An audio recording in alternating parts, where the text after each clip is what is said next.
Welcome to the Gulgong Gold Experience. This display gives you an insight into the life of the miners and their families on the Gulgong goldfields. The photo on the back wall was taken by Beaufoy Merlin and his assistant Charles Bayliss in 1872 on a small glass negative. Surprisingly, these negatives can be enlarged without pixelating. It is one of the many Gulgong photographs featured in the Holtman collection. Gulgong had two water problems. Surface water was extremely scarce as the Gulgong River flows well beyond the town limits. The miners, therefore, had to cart their own hard-won gold-bearing ore to the few available water sources to be washed. This took an enormous amount of effort. Underground water, on the other hand, was abundant as the water table is very high in Gulgong. This water often flooded the deep lead mining operations, but the miners did not have the ability to pump it up and out of their mine shafts. Consequently, many deep lead mining efforts had to be abandoned. The large photograph on the back wall is believed to have been taken at Blacklead, which was located behind the old Gulgong flour mill, where water was available from the Tippings Dam. As you can see in the photograph, these miners have a substantial amount of wash dirt from deep leads, which they are processing in an attempt to retrieve their gold. The clay-covered gold-bearing gravels were loaded onto the drays and taken to the puddling dams. These puddling dams were filled with water into which the dray loads were tipped to be washed.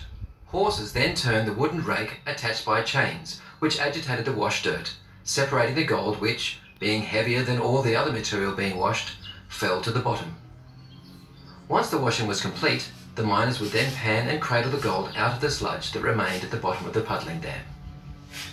Note in the photograph, the dray on the left has a load of clay-covered gravels ready to be washed. In the middle of the photograph you can see a dray tipped, having deposited its load into the puddling dam.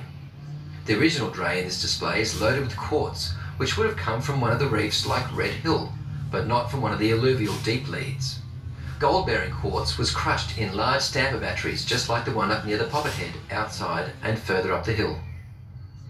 Note also the lack of safety gear. From the detail in the photograph, see how the miners were dressed.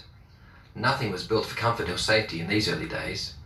Now look deeper into the photo to discover the life of the miners and their families. Look up to the left corner of the photo and onto the veranda of the little cottage. A lady is hunched over. Could she be sewing, or is it a child in her lap? Now glance to the left of the veranda and you will see a chicken pen full of chickens. And slightly to the right, below the lady, you can see a huge black rooster. What else can you see in the photograph?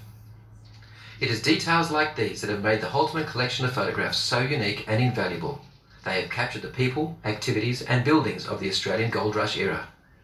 Now that you've had a small insight into the miners' activities, you are invited to our facility to experience more displays, facts, photos, and have a chat to one of our enthusiastic volunteers.